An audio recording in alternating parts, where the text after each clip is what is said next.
We are going to pray. Oh. Not my destiny. No, not my destiny. Not my destiny. In the name of Jesus. God has brought me thus far. I will not go up and come down. Not my destiny. In the name of Jesus Christ, I will not go up and come down. Before I give you the remaining, take a minute, and I'd like you to aggressively open your mouth and pray. I declare exemption. Is someone praying? Let it be from the depth of your heart. Exemption from witchcraft, exemption from evil,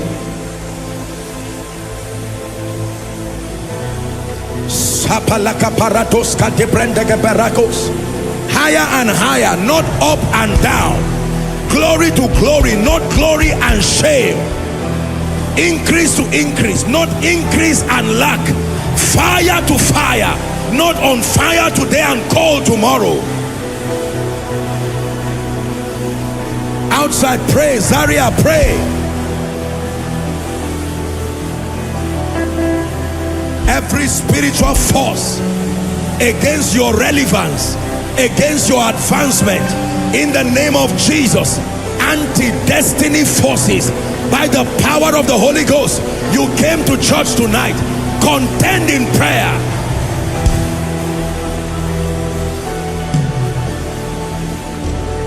Some of you are not praying. Pray.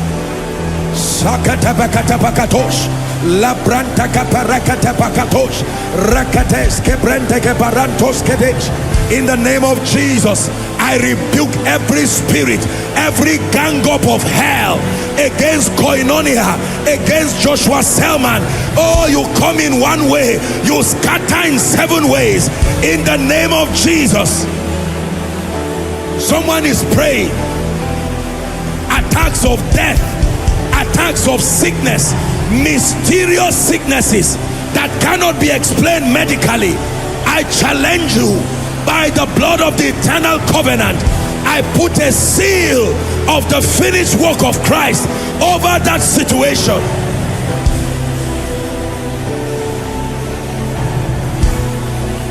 Hallelujah. Hallelujah. Listen, you are still going to pray one prayer before I ask you to sit.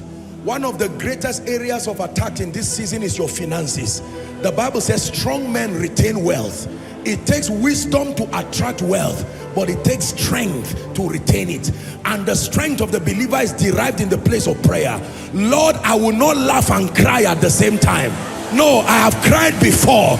I will not laugh and cry again. Open your mouth and pray, especially over the supplies of heaven.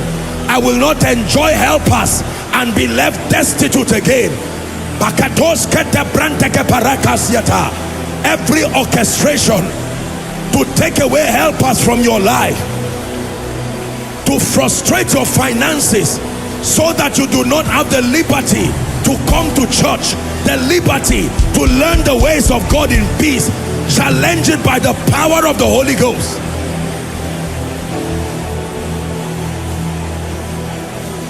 Man of God, pray. Woman of God, pray. Businessman, pray. We contend in the place of prayer.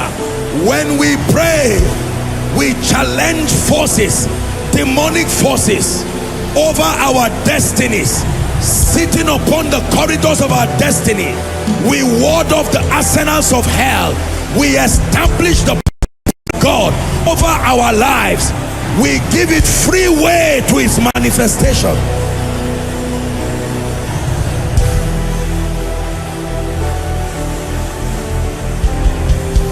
In Jesus' name we pray.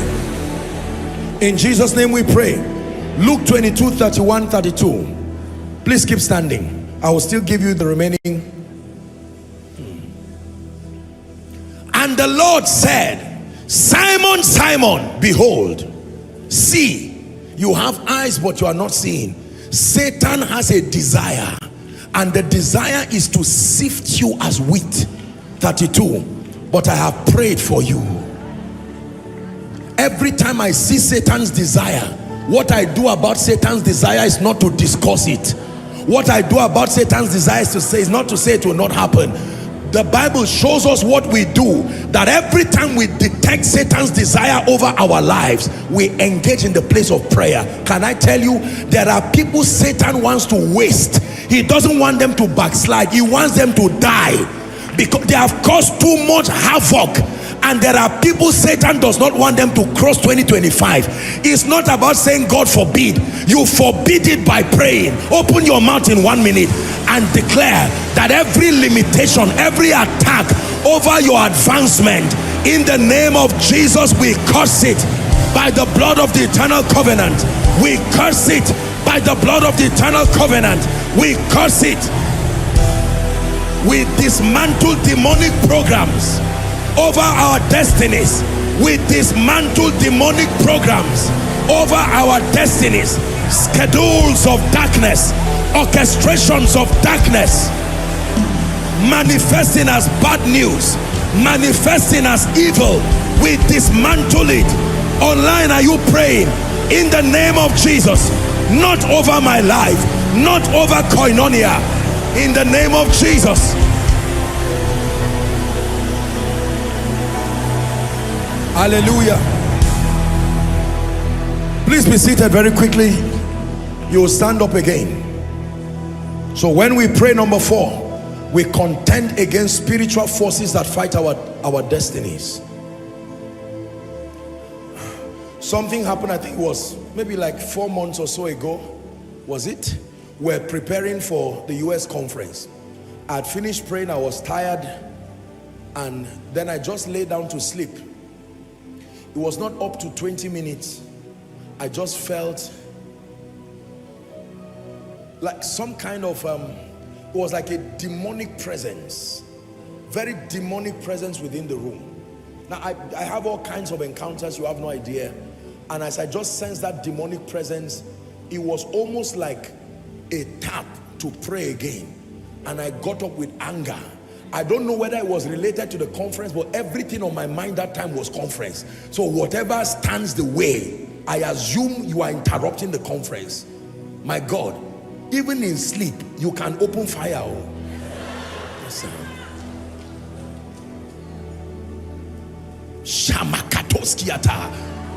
Scriptures 1, 2, 3, 4. While they are moving, you fire with prayer again.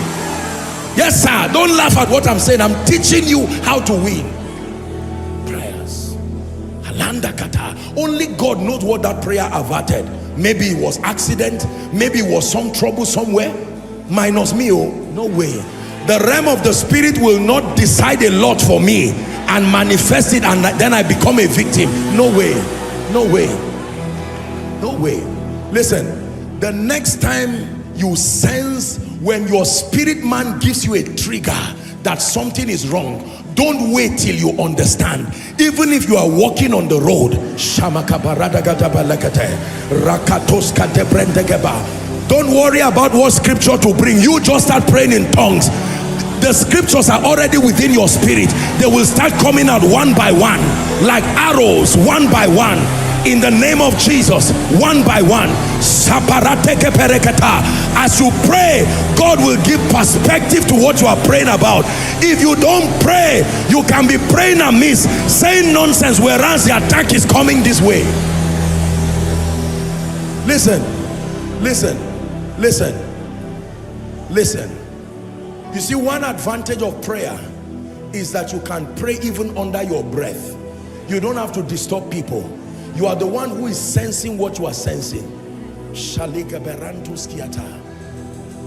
don't have to pray only when you are sensing evil. When you are sensing good, you say amen by prayer.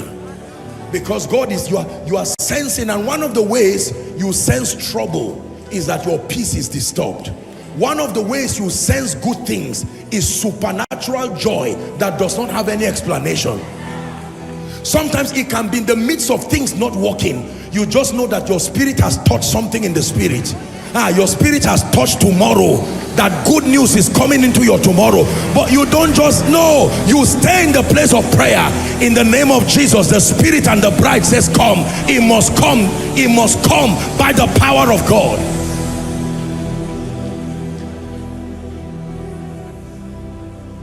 Are you learning?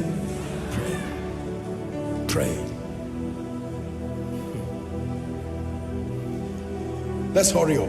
We're still going to pray. Number 5. Now listen to this one. When we pray, we schedule the needed help for every season. This is a powerful one. When we pray, I want to show you a mystery now. We schedule through prayer the needed help for every season. Acts chapter 9 from verse 10 to 11. While I was studying, preparing my notes, the Lord opened my eyes to this scripture. I'd never seen it in that light. Watch this. This was Saul of Tarsus, who had now become Paul. Listen. When Paul encountered God, he became blind, and he went to the house of Judah and stayed there. And the Bible says there was a certain disciple in Damascus named Ananias. Listen carefully. The Bible says, and to him said the Lord in a vision, Ananias, and he said, behold, I am here, Lord. Verse 11. I like this. It says, and the Lord said unto him, watch this, arise and go to the street which is called Straight, and inquire of the house of Judas for one called Saul of Tarsus. Why will you go there as a helper? Read the last sentence. For behold, he did not just go there. The man was blind, and he said, Lord, you asked me to preach the gospel. Being blind is unnecessary. But he was praying, and while he prayed, in response to his prayer, verse 12, watch what was happening. Now, unknown to Paul, his prayer was helping to negotiate something serious here. And the Bible says while Paul prayed, he had seen in a vision. Who did he see? A man. There are times you see angels, but there are times you need to see a man. It was in the place of prayer that he saw help coming. He saw a man named Ananias coming in and putting his hand on him that he may receive his sight. And Ananias began to argue, verse 13, I have heard of this man, the many things, how that he has done. Watch this. While that is happening, Paul was still praying. Do you know? Watch this. Paul had seen Ananias coming in a vision, but physically Ananias refused to go. And he was saying, God, I won't go. This man, I've heard of the things he has done. If Paul had stopped praying, Ananias would reject that offer and go away and leave Paul blind there, and he would remain there. And if you were to interview Paul, Paul would say, I don't understand. In the place of prayer, I saw a vision that Ananias should come, and Ananias has refused to come. It's not enough to see. You must pray it to happen. Many of you saw helpers coming, and then immediately you saw it, you stopped praying because you said, since I've seen it, it must come to pass. No. While that is happening, there are still negotiations happening. Ananias refused. I have heard of the many things that he has done. But the Lord said to him, verse 14, let's hurry. Go thy way, for he is a chosen vessel. Who gave Ananias the explanation? God. Who else would have given Ananias that explanation? Nobody. It was because God said he's a chosen vessel unto me to bear my name before the Gentiles. He said, oh really? I've changed my mindset. Can I tell you, there are some of you, the only person who can explain to your helpers is God.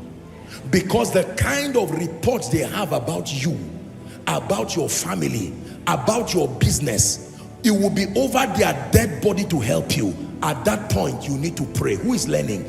You need to pray the presence of helpers and say, Lord, it is by yourself you will speak to men. I like what Promise says here when it comes to take offering. He says, may God put it in the heart of men to help you. It sounds like a very simple prayer, but it's a very powerful prayer. A rich man will not help you because he's rich. He helps you because God puts your matter in his heart. Are we together? Yes. I remember many years ago, a pastor friend called me and humorously was saying, he said, Apostle, you have to pray for me. I traveled to America and someone saw me and he had discussed that he wanted to give a seed to Apostle. Can you imagine?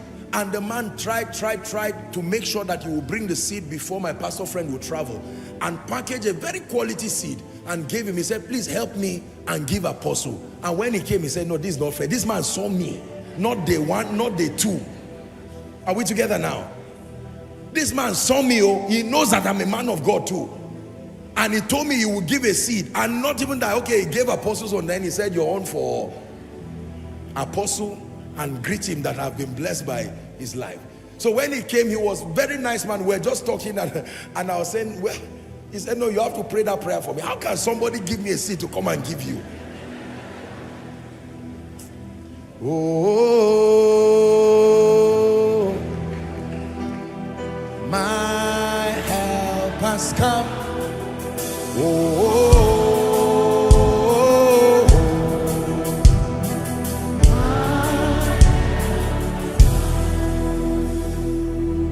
I want to share with you one story. I won't tell you all of it. Sit down. Many years ago, I was praying seriously, and the Lord spoke to me. Until that time, no one had ever blessed me beyond a certain amount. I'm sharing this to the glory of God to help you. I remember it was in a place of prayer. The Lord spoke to me, and he said, son, the same way I have raised people to support the work, I am going to be putting a mandate on people to support you as an individual, not the ministry, you as an individual. I was happy, but I knew already that if I kept quiet, that word will never come to pass, because men are very wicked, and there are times that God will have to impress upon their spirits. Are we together? I remember taking out time to pray. One day, I was praying quite honestly, minding my business, and then I remember that time I saw an alert, and it was quite a generous alert. I just thought to myself, my God, I even left the money there first, so that in case he said, I don't want anybody to come. Nobody had sent that kind of amount at once. And I said, what is this? A few months later, the same kind of amount came again. A few months later, the same kind of amount came again, and then it stopped. And from that time, people will say, God has placed it upon my heart. I said, this thing works. So it works. You don't pray alone.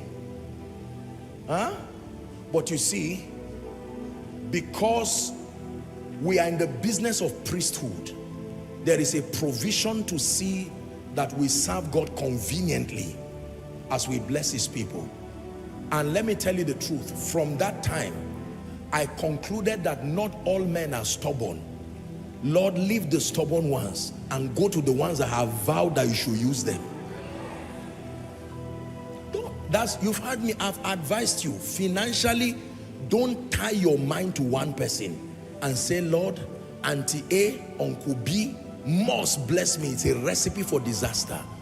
Because an individual can of their will say, I won't help this family even though I have the means. Okay, we respect your will. Carry your trouble and go. Lord, raise help from another place. And where there are no men, for our sake raise stones. I'm prophesying to someone in this season, unexpected sources, for the sake of your focus, your vision, your assignment. May my God raise strange help for you. Strange help for you. In the name of Jesus Christ. Sit down. I don't share these stories to brag. Sometimes it's very difficult, but it's important to share them sometimes. At least you understand. It is to encourage you. I remember when we were preparing for Sound of Revival, one time I got reached that there was somebody who wanted to be anonymous, and he wanted to find out the amount we were paying for the venue. He wanted to foot all the bills. I said, no, you cannot pay. We've already paid the money for the venue, even though it was very expensive, but we thank God for the honor of being able to do that. But how does somebody give that kind of amount, hundreds of thousands of dollars, and you want to be anonymous? No. We're a responsible ministry. I have to know who you are to tell you thank you. He said, no, the man said he wants to be anonymous. He just wants a way that even though we have paid, he still wants to give the money. Every helper has relatives. who are begging and he will not give them. People don't come because they have. They come because their hearts are touched. Are you learning? Nobody gives. Stop saying this man with all the money he has is not giving me. You are wasting your time. Go to the Father of spirits in the place of prayer. Lord, every spirit is subject to your word, your name. Place it upon the heart of any man you choose. Raise help for me in this Abuja. I don't want to compromise. Raise help for me. You think God is not faithful to raise help for you? Except it's not the God of heaven. You can call for help in the place of prayer. No job, but pray. You are not lazy. Your CV is there. Now, I hear a lot of talk, and sometimes, let me say this, sometimes we make mockery of prayer, and I know what those who say that, I know what they mean to say. You know, we make a lot of mockery on prayer. We say everything is not prayer, prayer, prayer, prayer. I understand that most people say that because of the fanatism that has driven the prayer ministry and the inefficiency that has come from using prayer as the only key. So I understand what they are trying to say. When it has to do with the economy, there is productivity, relationships, transformation, competence, value, understanding, exchange. These are valid principles. Nobody who wants to prosper and just praise alone, you are not using the keys effectively. But another side again is there are people who have now said, no, no, no, no, forget about it. It's not about prayer. It's not true. It's not true. The Bible says in everything by prayer. Everything. Is finance part of everything? Yeah. I've told you that where prayer is not the key, prayer becomes the hand that holds the key. Even if you have a key, you need a hand that turns it. Are we together now? So I'm teaching you. I owe it to teach you. There are people who literally prayed their way to favor. Favor brought the resources, wisdom multiplied it. Are we together now? Don't sit down and you are under fire. There are some of you right now who, with all due respect, maybe you are owing millions of naira, tens of millions, hundreds of millions of naira. You think it's productivity that will take you out. Productivity will help you start again when you are free. What you need is prophecy. You need to cry unto God for help. Otherwise you will die in that pit. Are we together? Allah's master, it was borrowed. The men were hardworking. The purpose of the axe was for them to cut a tree. They didn't ask God to cut the tree for them. But when the axe fell, it stopped because there was no ability to cut the tree again. And there was a miracle to restore the axe head. After it was restored, they now continued cutting. You do business when the capital is there. When the capital is not there, you are stunted. You need help. You need men. You need systems and structures to help you. Are we together now? There are many of us, the hardship around your life is a direct testament that there is no help. No help in ministry, no help in your home. Nobody has been concerned about your welfare nor that of your children. Are we together now? Don't waste your time selecting men by yourself. I have taught you this. Find a way of believing it. Don't waste your time trying to select men. Look unto Jesus and say, Father, you are the King of kings and the Lord of lords. I pray that you place it upon the heart of someone. Do you know, till today, I still pray for helpers. I still pray for helpers because I need helpers. The higher the assignment, the higher the help that is needed in every ramification. Financial helpers, spiritual helpers. There are people today, God placed a burden upon them to pray for me as their assignment. Are we together now? As an assignment. I'm not saying what you do occasionally. As their assignment. So when we talk of help, we're not just talking of, you cannot pray enough. God will raise people, raise intercessory groups. There are some of them, I don't even know them, but God has placed it as a burden. Pray for apostle. That is your assignment.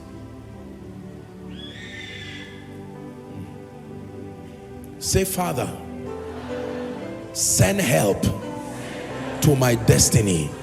I want you to pray it and mean it from your heart and watch what God does. Say, Father, send help to my destiny. Pray that last one before I give you the last key. Please pray. Send help. Lord, send help. I need help in ministry. I need help over my finances. Send help.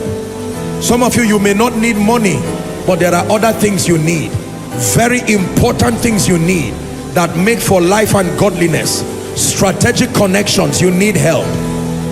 Access, you need help. Endorsements, you need help. The goodwill of strategic people, you need help.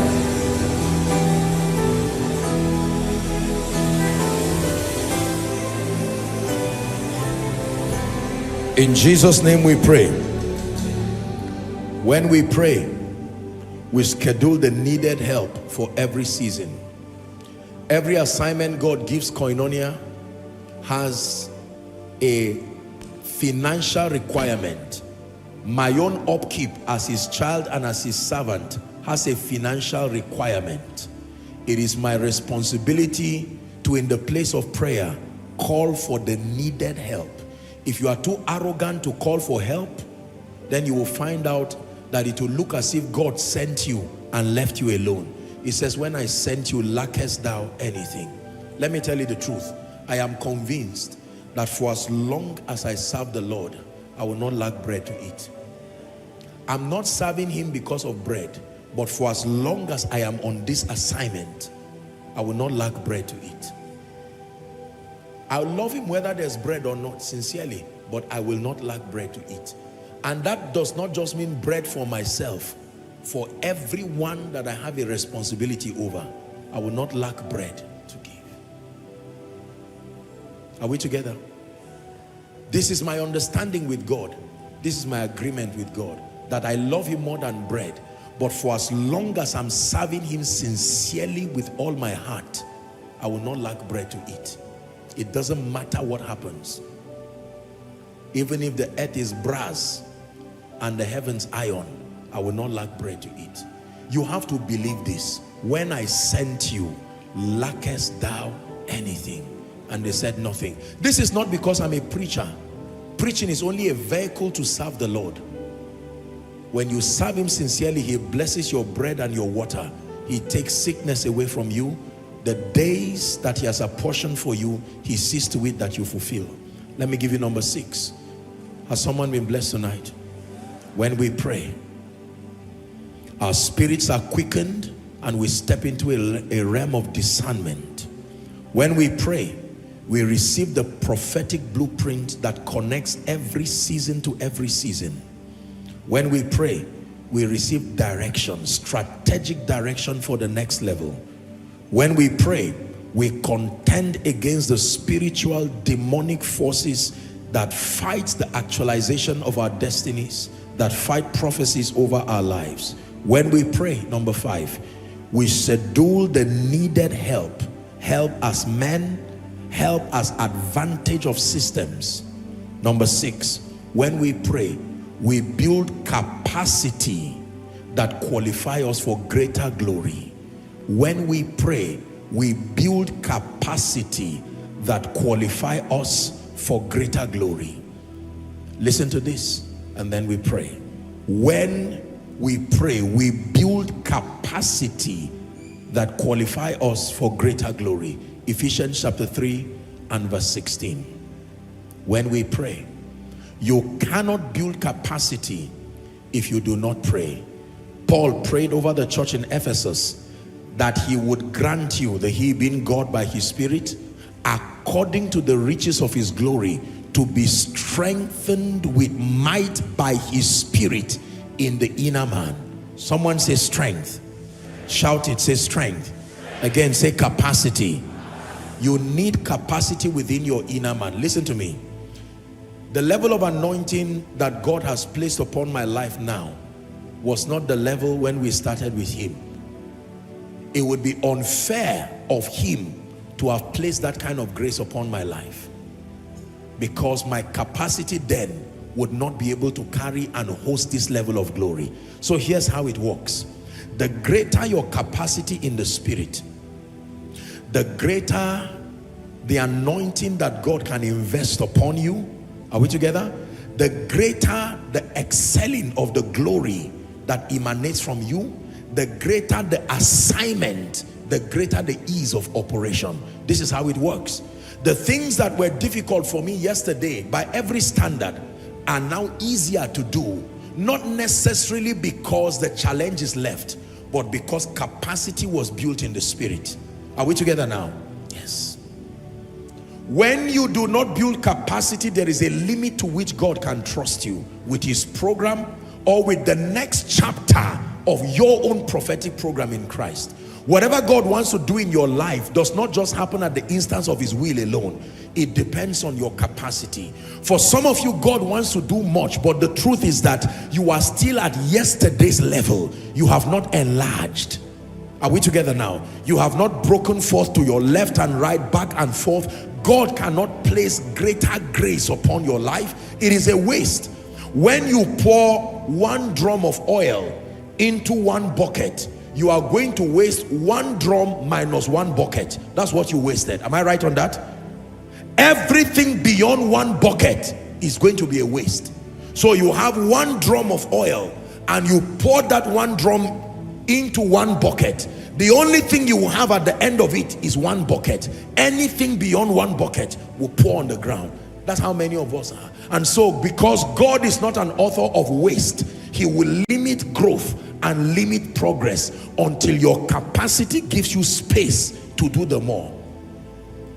When I pray, I ask God to enlarge my capacity. I'm happy and grateful for where he's brought me. But as the mandate, as we continue to unfold another layer of what God is doing in koinonia, another layer of what God is doing in my life, you see that now? The apostolic ministry is very progressive. As God is trusting us with greater assignments, it is not just the awareness of the assignment, but greater capacity.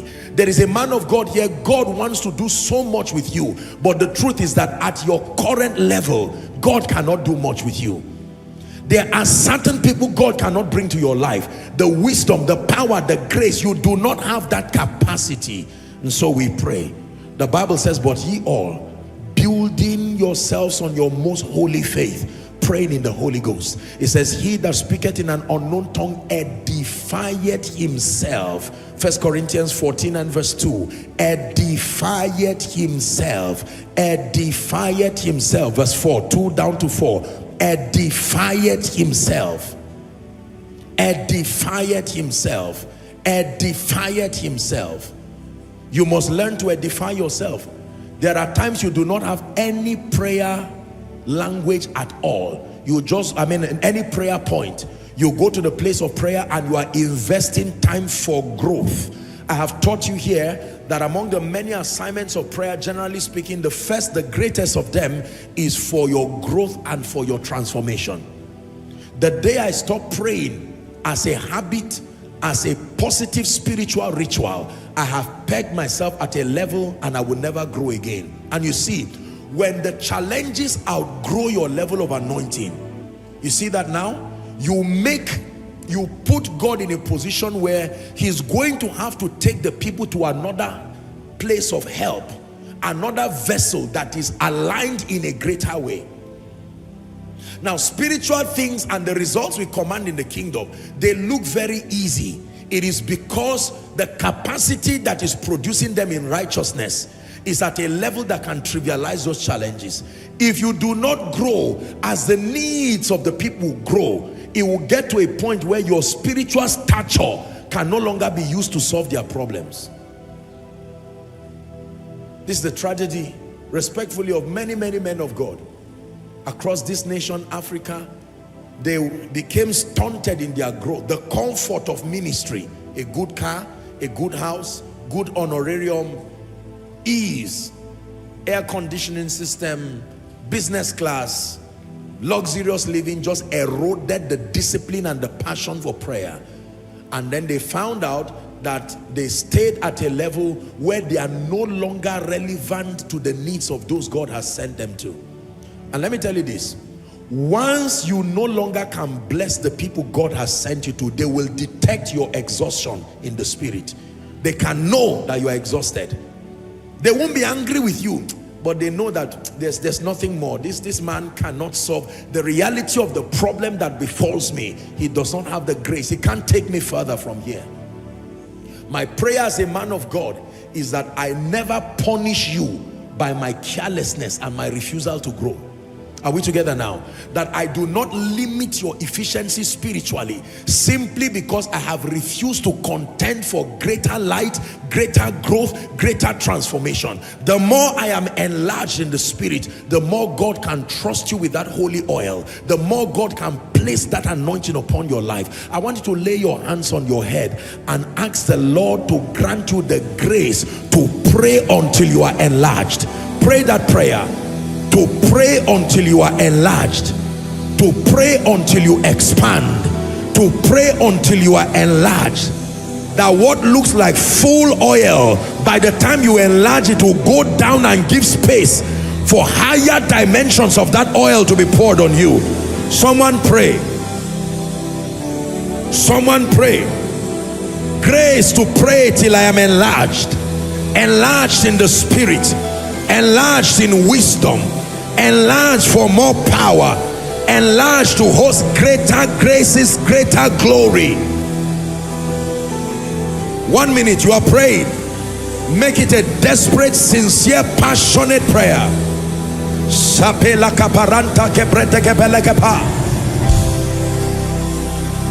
I obtain grace to pray. When we pray, we are enlarged.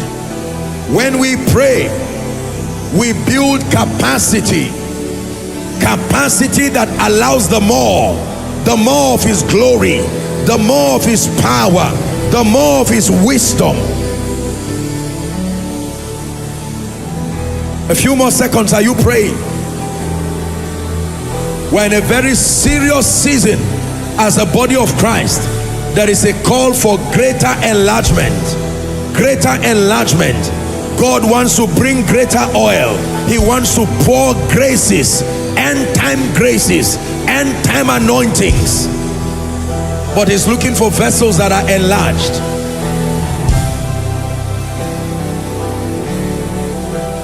In Jesus' mighty name we pray.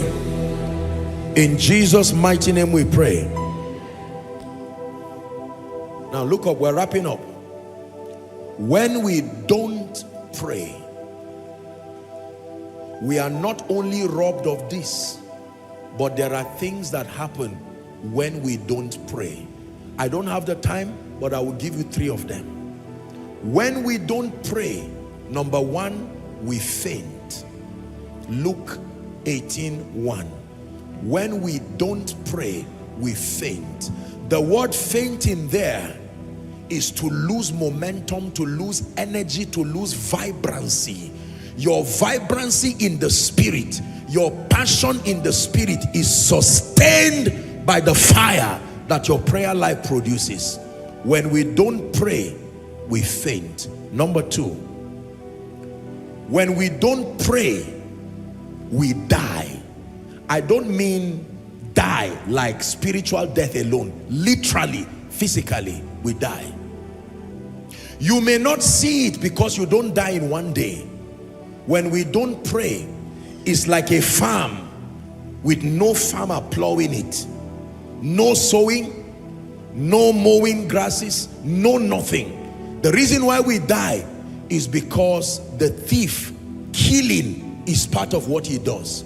He does not only steal and destroy. When we don't pray, we don't ward off Satan and his cohorts and darkness. We will die spiritually, die financially, eventually die physically. Do the experiment. Trouble Satan and don't pray.